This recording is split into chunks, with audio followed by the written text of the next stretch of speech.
Good afternoon, everyone. My name is Michelle, and welcome back to my channel. And if you are new, thank you for being here. Welcome, and I hope you leave here edified. Um, Today, I want to share a word about transitioning, and it's based on Joshua chapter 7. It was right after the Israelites had to walk 7 times around Jericho for the walls to fall. And then God did give them a specific order not to take anything from that. Everything had to be burned. So Achan took some things from there, stole some things from there, and thought he could hide it from the Lord. So I'm just going to read this. It's a bit long. It's a bit long passage, but I just want to give you a background of what this word is about. But the Israelites, I'm reading from chapter 7, verse 1 until 13. But the Israelites acted unfaithfully in regard to the devoted things. Achan, son of Carmi, the son of Zimri, the son of Zerah, of the tribe of Judah, took some of them. So the Lord's anger burned against Israel. Now Joshua sent men from Jericho to Ai, which is near Beth Aven, to the east of Bethel, and told them, "Go up and spy out the region." So the men went up and spied out Ai. When they returned to Joshua, they said, "Not all the people we have to go up against Ai. Send 2,000 or 3,000 men to take it, and do not weary all the people, for only a few men are there." So about 3,000 men went up, but they were routed by the men of Ai, who killed about 36 of them. They chased the Israelites from the city gate as far as the stone quarries and struck them down on the slopes. At this, the hearts of the people melted and became like water. Then Joshua tore his clothes and fell face down to the ground before the ark of the Lord, remaining there till evening. The elders of Israel did the same and sprinkled dust on their heads. And Joshua said, "Our sovereign Lord, why did you ever bring these people across the Jordan to deliver us into the hands of the Amorites to destroy us? If only we had been content to stay on the other side of the Jordan.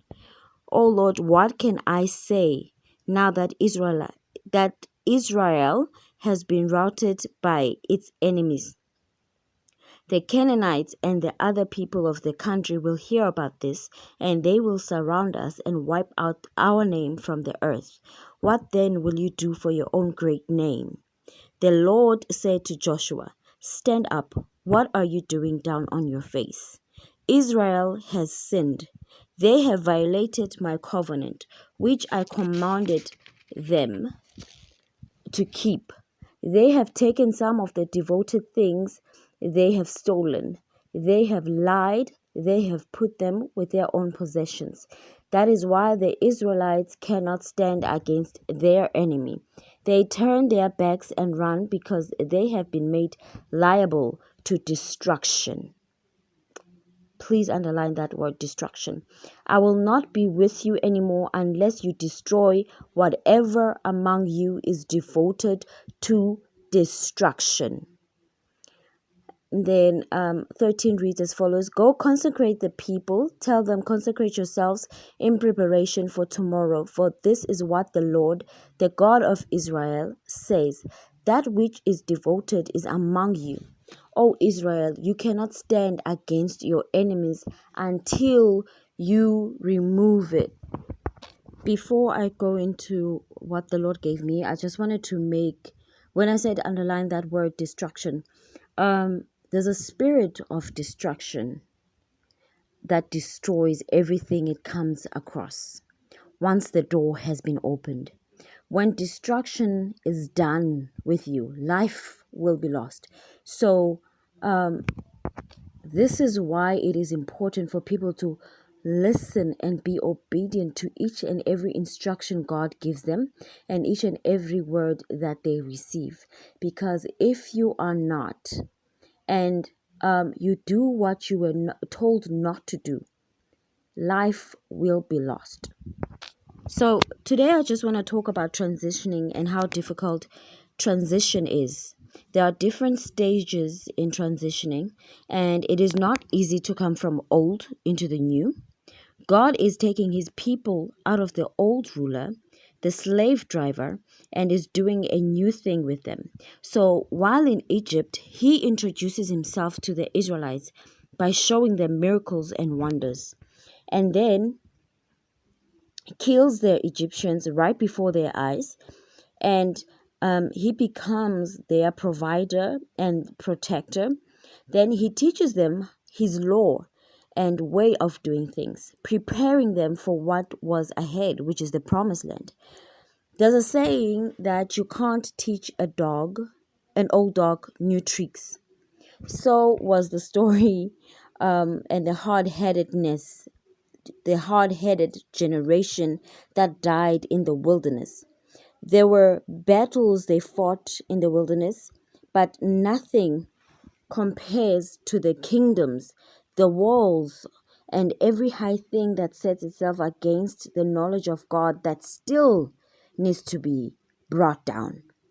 So this fight is different because these kind are out for your blood and will leave you dead if you are not obedient. So as you transition, obedience is key. Do everything that God says you must do, because you cannot walk with God while holding the devil's hand. Your decisions affect many others.